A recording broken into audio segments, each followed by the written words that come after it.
I appreciate the opportunity to be here, and I appreciate the scholarship that you allow to have all of these people talk, because I think scholarship is what really makes a difference and brings forward our history so that we can improve what we do. And so it's great to be here. And he's picking up that second edition, so thank you so much for publishing that. I went through it and made a few changes. Anyway, my name is Nancy Theiss. I grew up in LaGrange, Kentucky. I'm now the executive director of the Oldham County History Center. We're a small community history center. We've just have undergone a $2 million renovation on our campus. We have a museum. We have an archives. We have a chapel, the Rob Morris Education Chapel, and we're completing a barn that has a hearth and a bread oven, kind of an outdoor area. We take up the block west of the courthouse square in LaGrange. So I grew up on a farm, and I've always been somewhat of a naturalist. My father was a veterinarian. My mother was an educator. I was aware of Rob Morris as a little girl because the house was there in LaGrange, and I was told he was something had to do with Freemasonry, which I really didn't know too much about, although my father was a Mason and a Shriner.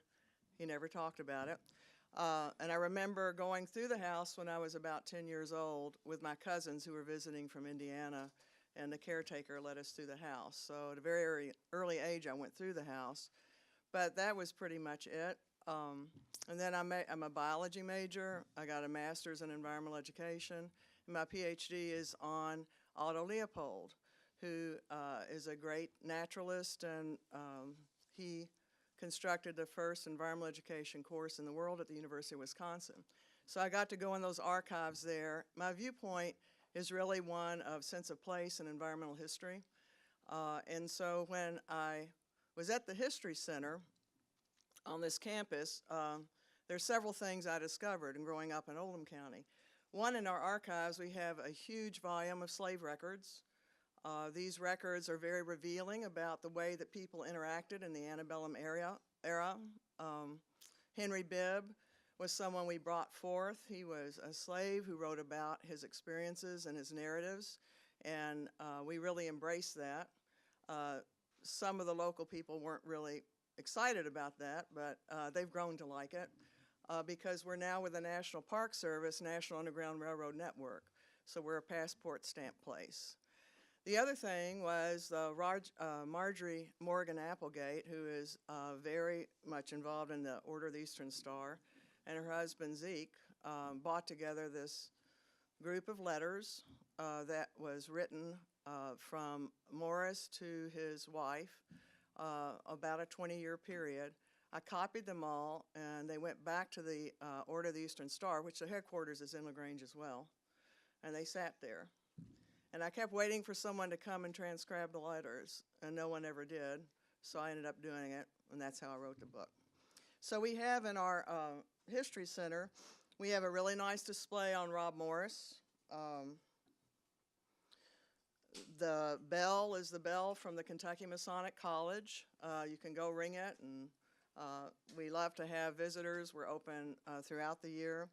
We also do archaeology on the Henry Bibb site where he was a slave. That was the last place he was enslaved in Kentucky.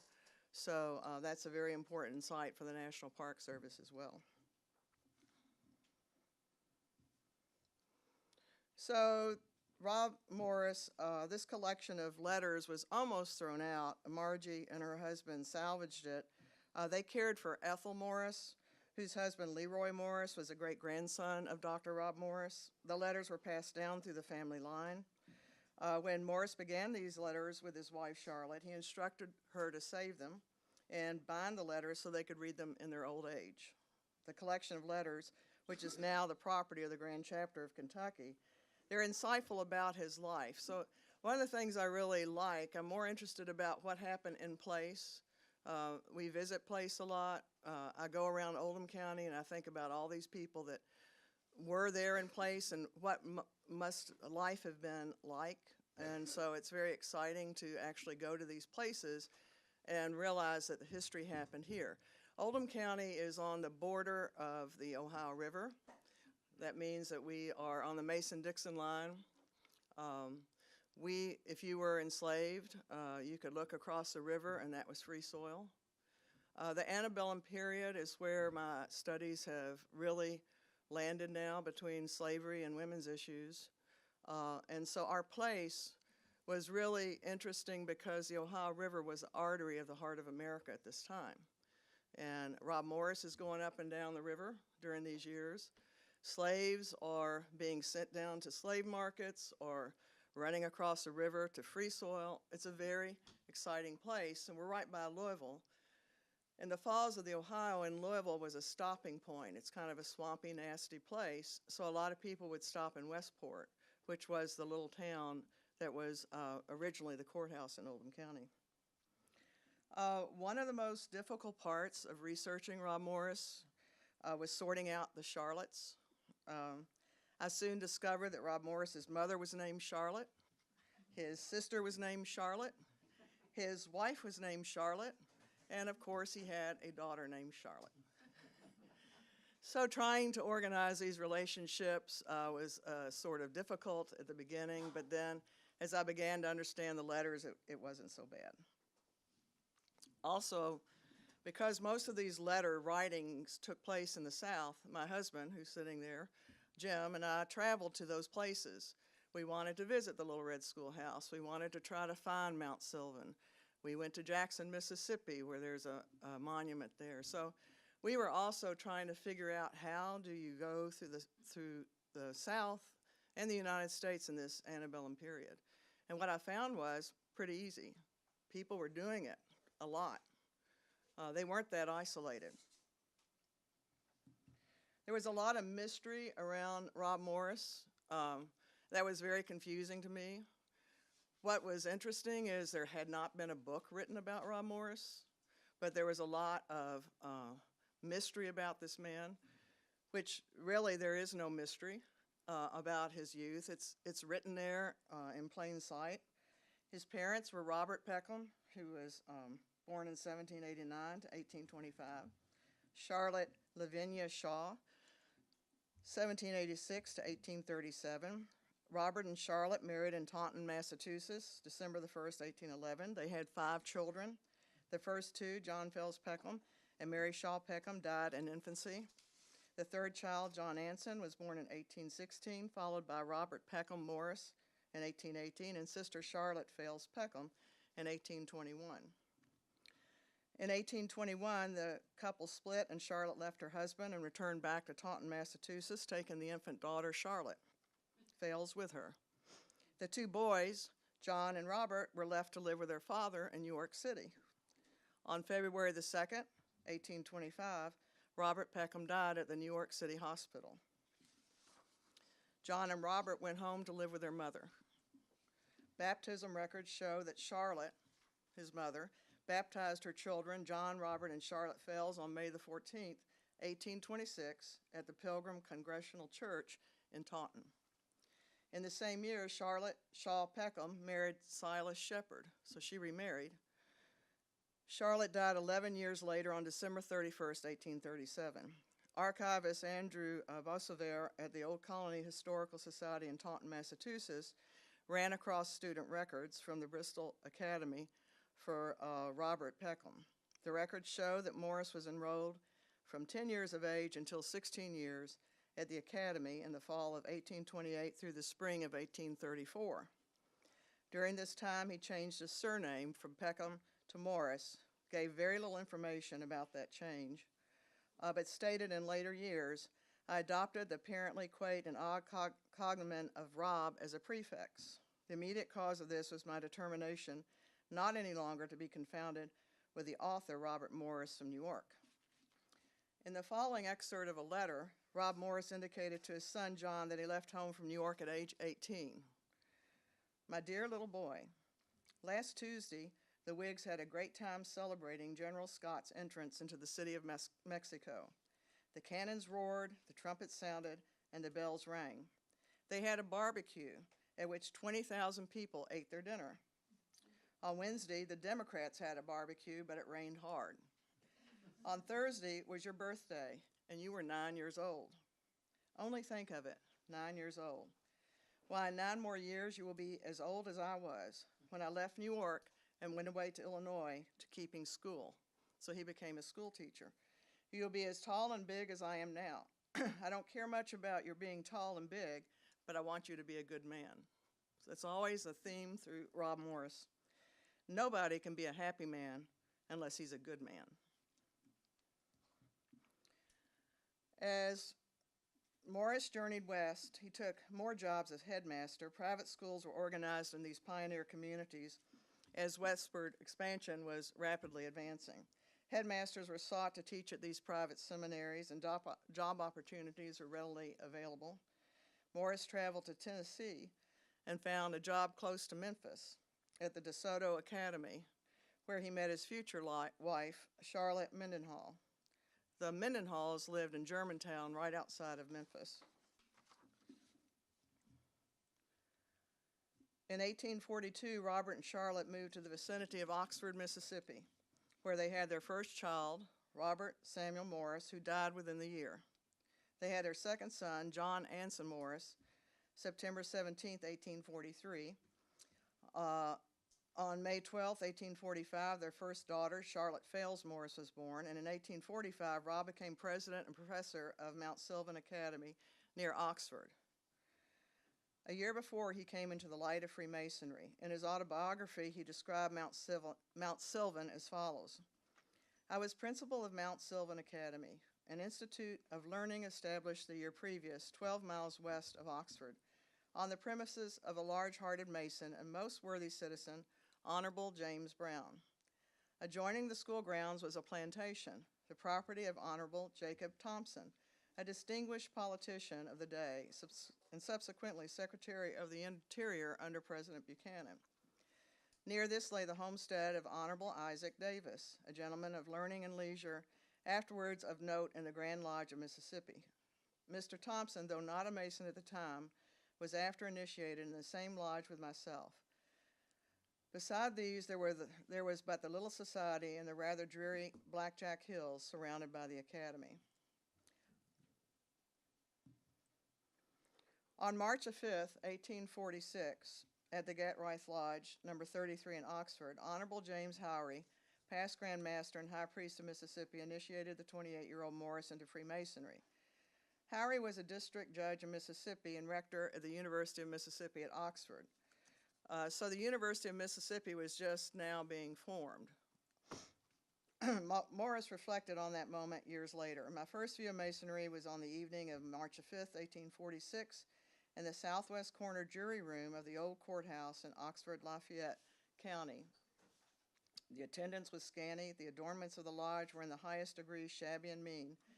But the first view of Masonic symbolism gave me a pleasure which 16 years of similar sightseeing has steadily increased. In later years, Morris described the 9th volume of the Universal Masonic Library to Howry. No man has exercised more influence upon my mind than Judge Howry.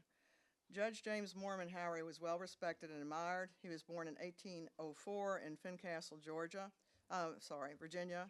He began his law practice in Nashville, Tennessee, where he served as colonel in the Tennessee militia. Around 1836, he moved to Oxford, Mississippi, where he served as judge in the 8th Judicial District. He was founding member of the University of Mississippi. He was a good friend of Jefferson Davis, who's corresponded with Howry frequently on matters of politics and governance.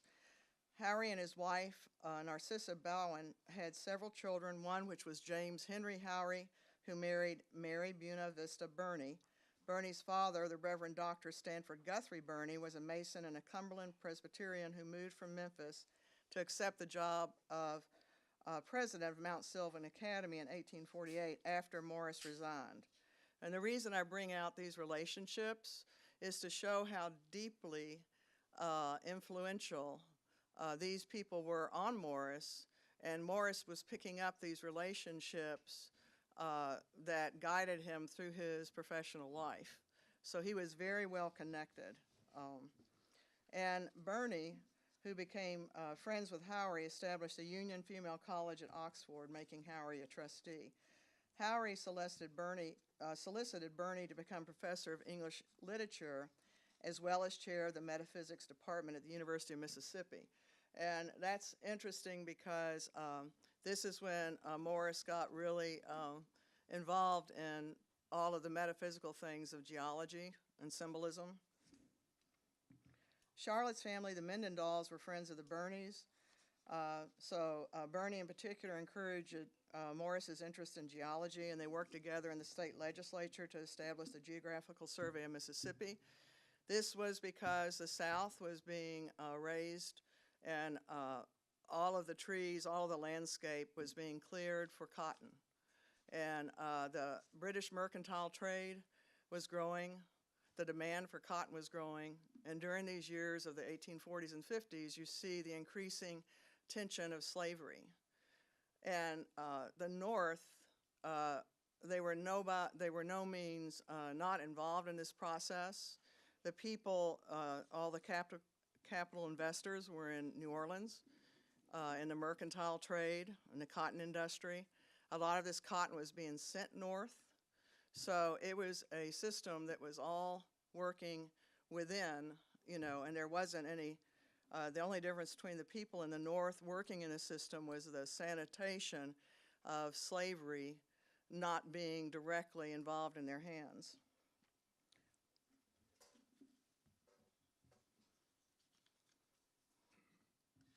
Living in the South, and particularly along the Mississippi Valley, was pitted with serious health issues. Cholera, yellow fever were running rampant. Both plagued the Morris family in neighborhoods and where they lived. Yellow fever transmitted by mosquitoes caused fever, headache, chills, back pain, loss of appetite, nausea, vomiting, and resulted in a 20% mortality rate. There was a continued period of yellow fever epidemics between the 1700s through the 1850s. The standard treatment at that time was quinine, and Rob suggested to Charlotte to continue her quinine treatments for yellow fever. Quinine had been used for treatment of malaria, but was later discovered to be ineffective. Cholera was another disease of epidemic proportions as well. In Rob's letters, the obstacles he faced as he traveled were often life-threatening, such as an incident he described on the Bigby River, are the very real hazards of explosions that regularly occurred on steamboats. So these boilers on steamboats were very thin. They weren't heavy-duty steel, and there were explosions that often resulted in, the boats blowing up, people being killed. It was very dangerous. Over 1,800 people were killed from steamboat explosions from 1816 to 1848. Here is some of the correspondences between Rob to Charlotte and Charlotte to Rob. This is from Rob to Charlotte, Tuesday, January 18th. It's kind of a little diary. I spent the day groaning with a toothache. I had 2 pulled, but that night the pain was as bad as ever. Wednesday, January 19th. I had another tooth pulled and got well. January 20th. I went to Vicksburg on railroad cars. The distance is about 40 miles, and they go in 3 hours. So these are short railroads, and they're going very, very slow. You could get there easier by horse. The price is $3. My horse was quite sick, and I did not feel like riding her. Van Buren, April 6, 1848. My dear Charlotte, I'm waterbound here, and it's raining so hard, I don't know when I can get away. I wrote to you last Saturday in Fulton. On Sunday, April 2nd, I delivered a Sabbath school's address in Fulton. I stayed there till Tuesday and then came 10 miles to this place. In crossing the Bigby River, I met with an accident. The water is out in the bottom, and I had to wade a quarter of a mile. In going through a treetop, Fanny, that's the horse, got scared, jumped hard, broke the girth around her breast. The saddle slipped, scared her still worse. The other girth broke, and I was thrown off into the water with saddle and everything. The water was 3 feet deep. I picked up my things and laid them on logs, then went on to the ferry boat. It was deep and hard wading. When I got to the river, I called till I was hoarse and no one came. It was sunset. Fanny was gone. I was chilled and tired and don't think I could have lived to wade a quarter of a mile back. But the ferryman came. We found Fanny. rode back and gathered up my things, crossed the river, and the man made me stay with him. He gave me dry clothes, took out all my clothes and papers and dried them, and the next morning I felt as well as ever. These kind people were named Pretty. They would not take a cent for anything they did. You must remember their goodness to your husband. Diary entries from Charlotte to Rob, February the 4th. Today is very cold, windy day, and a fire we all around us. Now, she was somewhat, Rob was teaching her to read, so her English and some of the writing sounds illiterate.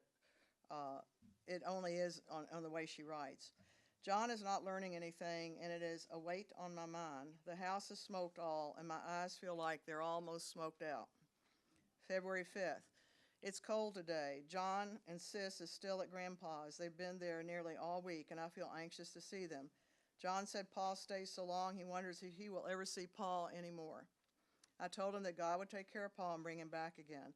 I've tried to do everything you advised me to, but John, I can't get him to learn anything at all about his book, and I don't know what to do about it. I feel uneasy about it, for I know you will expect me to do a great deal in the way of educating him. February 14th. The house caught fire. It burnt the fireplace so bad we can't have any fire. Today I have to leave home on account of the chimney. They are building a new one. February 27th. Today I've been cooking in the old smoky kitchen and my eyes is nearly smoked out. Every time I read that, my eyes start to itch. John still says his lessons every day. I find no trouble at all to get him to say his lessons. Sissis is still at Grandpa's, and Pony, that's Alfred, their youngest son at this point, is still creeping all over the floor.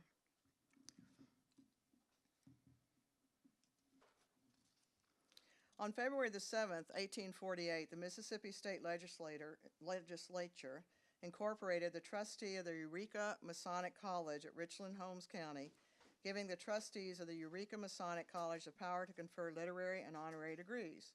The college had formerly been established as the Richland Literary Institute when its cornerstone was dedicated in 1847. And one of the things, of course, that I love about Freemasonry is their belief in education.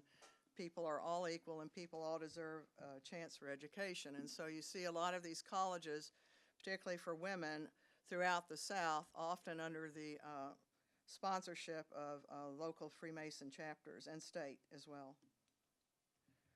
Lodge records from the Lexington Royal Arch chapter in 1848 indicated Morris taught at the Eureka Masonic College during the summer of 1848. As Rob became acquainted with a new prospect of activities at the Eureka Masonic College near Black Hawk, Mississippi, he became interested in moving Charlotte and the children from Germantown to Black Hawk to live. During his travels through Mississippi, Morris associated with Eureka Lodge number 61 at Black Hawk and received his Royal Arch degree from the Lexington Royal Arch chapter through the affiliation of the Eureka Lodge.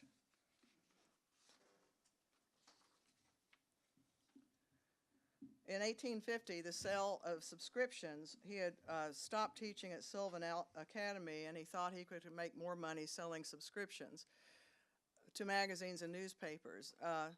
That was a very honorable profession at that time.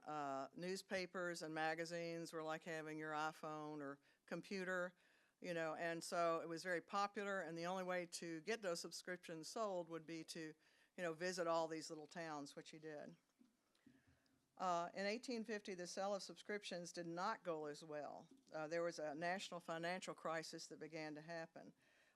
The American government was struggling with issues such as territorial expansion, sectionalism among states, and slavery. During the fall of 1850 through the early summer of 51, he started a series of lectures and sermons in Tennessee, and that solidified him as a Masonic lecturer. In November 1850 at Colliersville, Tennessee, Morris gave his first series of lectures over a 3-day period before a public audience on the building of King Solomon's Temple. This lecture became the standard subject for hundreds of lectures to follow, and he delivered more and more lectures. He became very popular. The series of lectures from the letters to Charlotte showed him at Middleburg, Whiteville, Purdy, Savannah, Lexington, Cotton Grove, Caledonia, Memphis, Daineyville, Covington, Brownsville, Mason Grove, and Denmark, Tennessee. He also began using Louisville as a center for Masonic publications because Louisville was sort of a halfway mark as he was going from New York City to New Orleans and all about. And so Louisville became a really important place for Masons and all these publications. He also began a movement, the conservator movement, to standardize Masonic practices across the United States.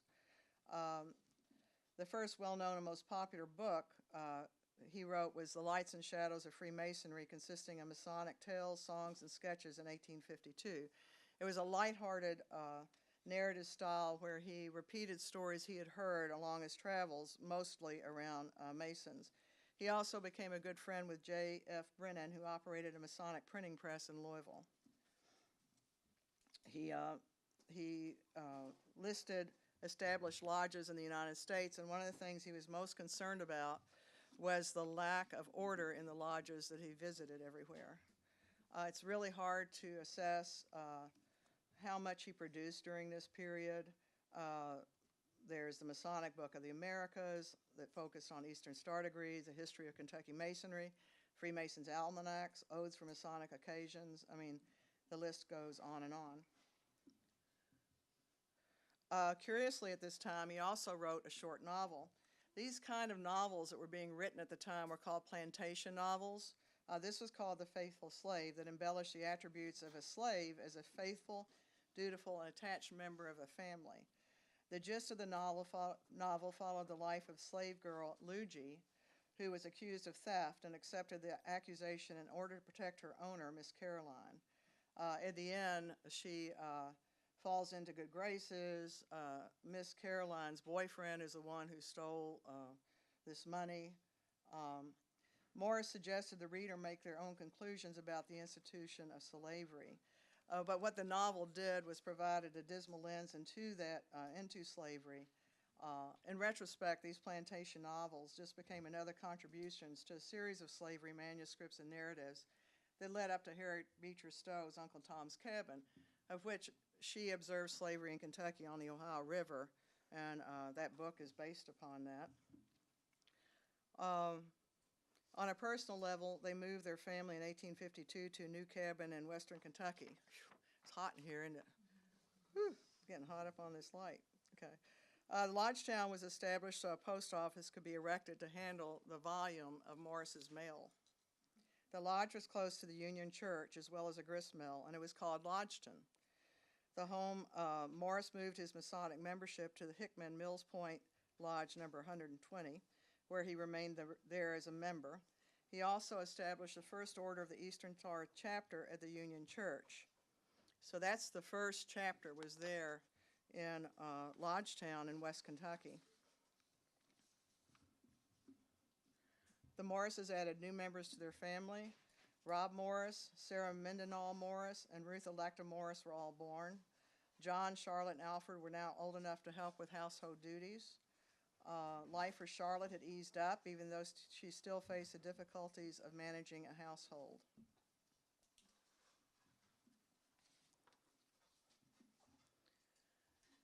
In 1850, when Morris began his lecture series, he also conferred the Eastern Star degree in Colliersville, Tennessee, to many women, and wrote to Charlotte about the enthusiastic response for the Eastern Star.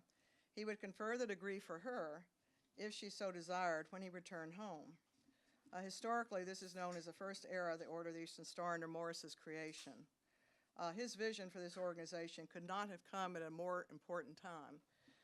2 years before, on July 19th and 20th, 1848, the first Women's Rights Convention was held at the Wesley Chapel in Seneca Falls, New York.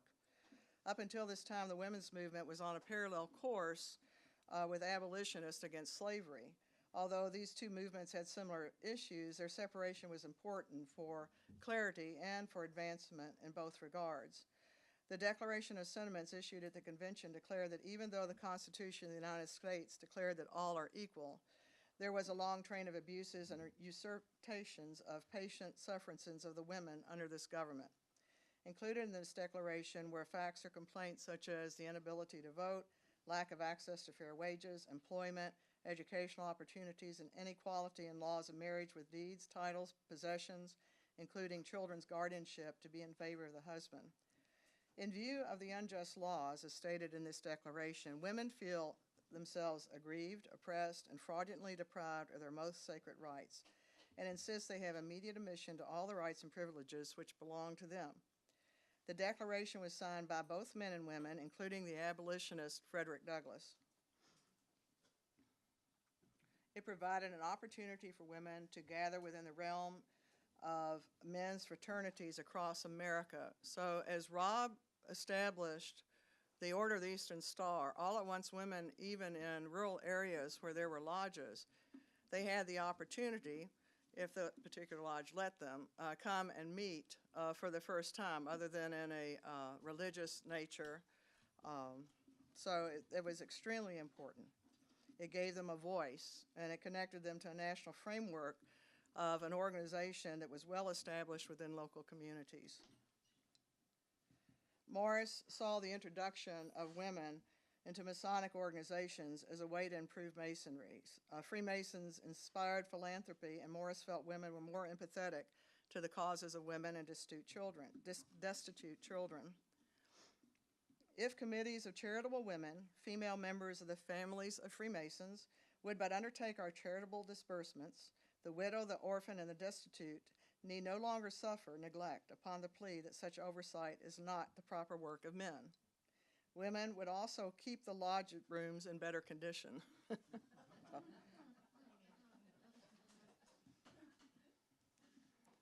Morris stated, "There's another practical result of the Eastern Star movement, the credit of which I am in no wise inclined to give to others. This is the broader opening that is offered for females of self-support. The deadly needle, the unwomanly wash tub, the unwholesome country school, the sinew-wearing kitchen are not now the only fields on which women, old and young, who are wrestling with the perplexities of human life, can win bread. Thousands and tens of thousands of places, cleanly, womanly, easy, and fairly profitable, have opened up to them since the story of the 5 heroines of the Eastern Star was disseminated in 1850. In almost every post office and courthouse throughout the lands, and a great number of banks and libraries, at the desk of cashiers and mercantile houses, behind counters, but the catalog need not be extended. Long as it is daily lengthening, and every year the salaries of women who are brought more nearly to those of men, as it is found they are equally accurate and expert in business, and now that the defalcations, forgeries, and general rascalities with which our morning papers are defiled are commonly the work of men, rarely of women." Of course, how much has that changed in 170 years is interesting. The older children, John, Alfred, and Charlotte, were important not only for the Morris family's home in supporting their mother, but the boys in particular became involved in the family business. Charlotte was plagued with recurring bouts of chills and aches from the yellow fever. And little John did a lot. He would organize his dad's mail. He did all kinds of things to help his dad, and all these subscriptions, and the volume of letters that came to Rob Morris was just amazing. This is one letter that I'm going to read from John.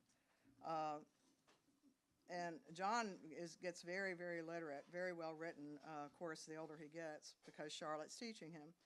"My dear father, we are all well at present, and I hope these lines will find you enjoying the same blessing. Our school is out, and there is not any school now, and there will not be any before a good while.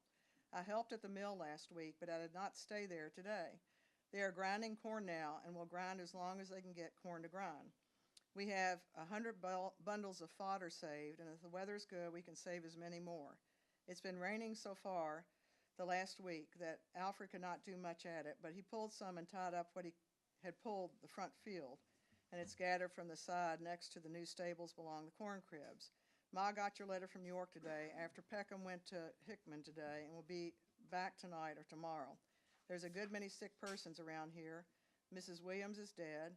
Mr. Roper's children died last week. Mrs. Boyd and Mr. Cost are both sick, but they're getting better.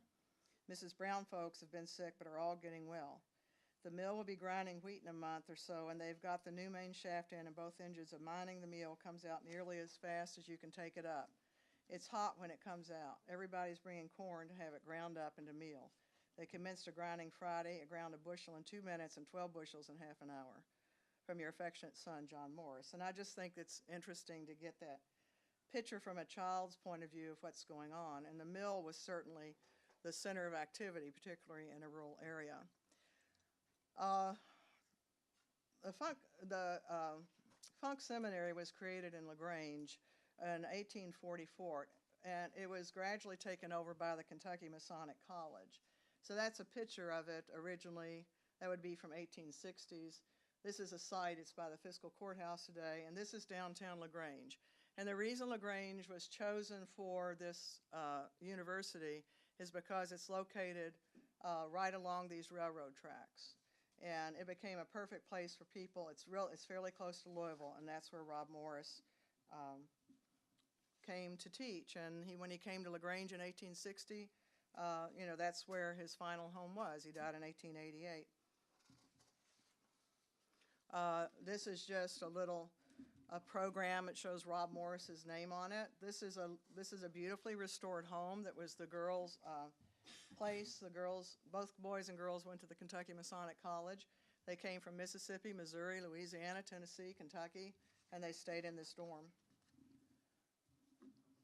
This is a picture of the Rob Morris house that has now been restored and is used as a shrine with Morris. And this is Charlotte in her older age before the fireplace there inside of the house. One of his big dreams was to travel to the Holy Land. He finally did that. He has some wonderful things that he talks about on that trip and published it in a great big volume about this thick.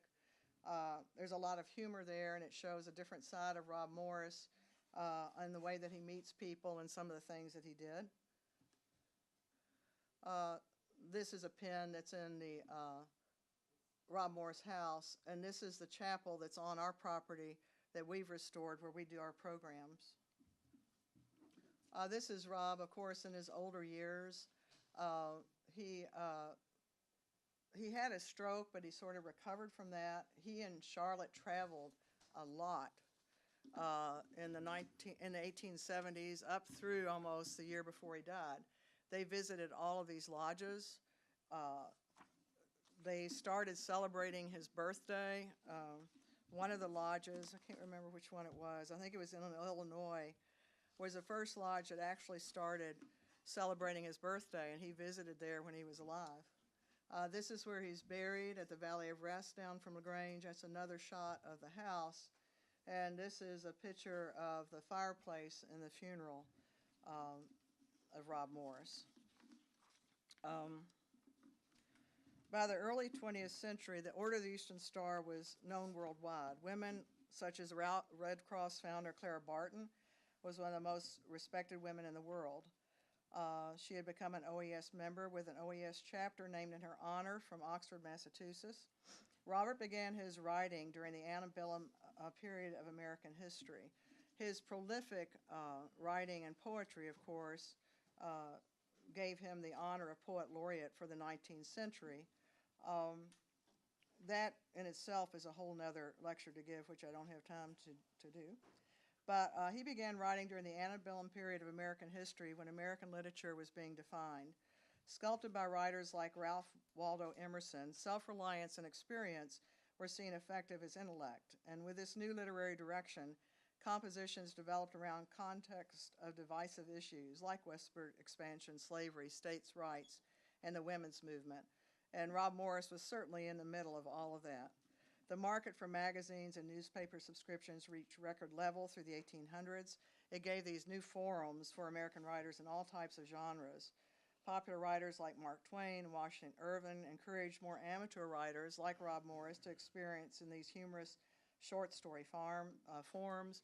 Poetry was one of the most important ways that people communicated. It was the opening and closing of a lot of meetings. Morris dabbled in various literary genres, and I'm sure people here in the OES also sing some of his hymns, which he also composed. He represented a self-made individual molded by the American dream. His extensive travel through the Masonic network made him a social media figure of the time. He recognized the freedom of spirit being idealized by Western expansion, while he gave structure to these pioneer communities through fraternal organizations. He respected women and recognized their ability and their right for equal opportunity. His belief in the goodness of humankind and his commitment to peaceful interventions, even during the period of the Civil War, provided a sense of stability during a very fragmented time of American history. And that's probably one of the reasons that we need to honor him most, because he stood against a lot of ridicule and personal safety, and was dedicated to the ideals that are posed in the Masonic world. Thank you.